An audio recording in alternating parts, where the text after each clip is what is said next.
Asalaamu calaykum waraxmatullaahi tacaala wabarakaatuh. Maanta muuqaalkan waxaan ku sameyn doonaa sida loo sameeyo logo 3D oo professional ah annagoo isticmaaleyna fur loo yaqaano Edistin. Farta horta sideen ku heleynaa oo kusoo degsanaynaa Edistin. Waxaa kusoo degsan kartaa Chrome-ka. Linkigan oo farta description-ka ayaan kuu dhigayaa. Fartan marka qaabka loo soo dejinayo waa xoogaa website-kan waa xoogaa website adag. Marka wuxuu ku weydiinayaa verification iyo xoogaa inuu ku hubinayo oo jirto oo ku maleynayo inaad robot tahay ama aad tahay computer aad tahay. Marka wuxuu ku leeyahay marka I'm not a robot aan leedahay. Kadib marka uu baarayana meesha taabatay uu dareemayaa oo sensitivity uu ka dareemayaa. Marka wuxuu sameynaa marka TikTok ku saara kadib waxaa leedahay download. Kadib waxaa sii leedahay marka you are done. Click here to download. Kadib marka wuxuu ku sameynaa downloadkii uu ku dhameeyay. Shaqadaadana waa ka qabsanaysaa oo file zip kuma jirto. Waa downloadka ka move gareynaya kadibna waxaa ku shubaysaa Big Artist ama waxaa ku shubanaysaa maxaa la dhahaa Pixel Lab-ka. Hadba meeshii aad rabtid waa geynaysaa. Pixel Lab-ka xitaa ayada iska soo galaysa iyadoo downloadkeeda ku jirto. Okay, marka hadda Pixel Lab-keena waan soo kacsanaynaa kadib waxaan iska tiraynaa marka.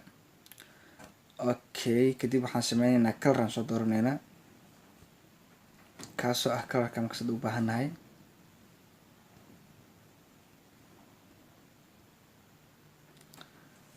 Okay, colorkan markaan soo qaadano waxaan imaanaynaa qaybta E oo textiga laga qoro kadib anagoo edit dhahayna kadibna waan iska tiraynaa.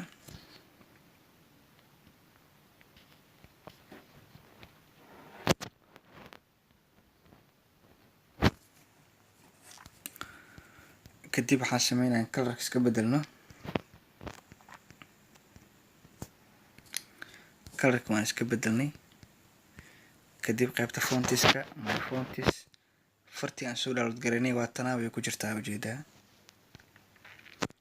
Adigoo aadan soo bedelin ee si quickly u soo gashay.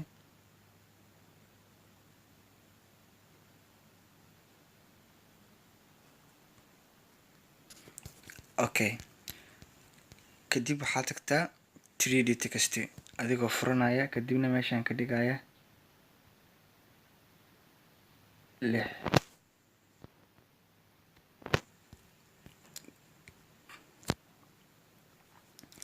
kadib hoos u taraarax shadowga 0 ka dhig intensity-ga 100%. cafun ka raali noqo. Specular handriskana isagana 100%. Okay, kadib waxaa imaataa xoogaa shadow ku fur. Shadowga adigoo ka dooran kara colorkaaga intaan kale waxaa ka bedelin. kadib waxaa tagtaa copy layerkan labaad waxaad ku sameynaysaa marka texti waxaa kasoo xiraysaa texti 3D kadibna shadowga ka xir kadibna storeka u fur adigoo color cad ka dooranaya ama colorkii markaas ku qancaya.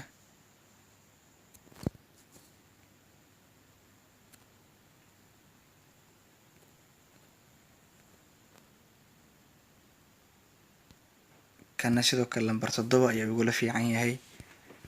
markaas kii ku qanciya ayaad ka dhigan kartaa. kadibna waxaad tagaysaa position adigoo falaaraha ka maamulaya.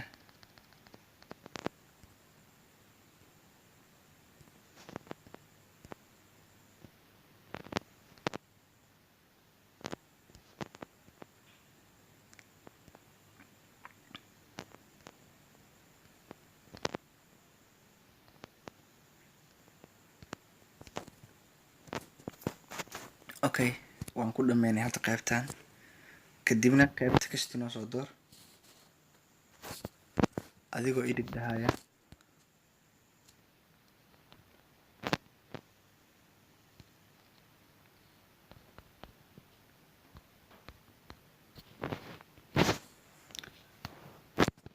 meeshaan waxaa lagaaga baahanyaa magacaaga ku qoratid, kadibna waxaad tegaysaa spacing adigoo kala bixinaya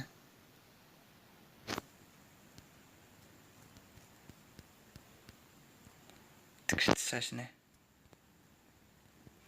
wax yar ku dar.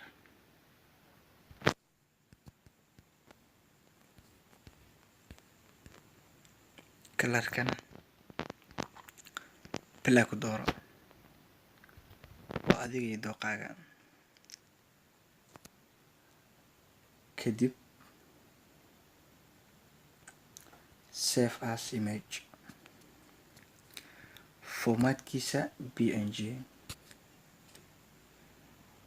dafledkiisa very high, kadibna save to gallery.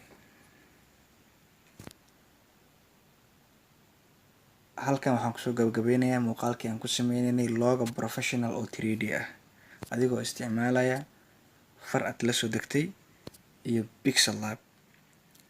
wabillahi towfiiq, wasalaamu calaykum waraxmatullaahi tacaala wabarakaatuh.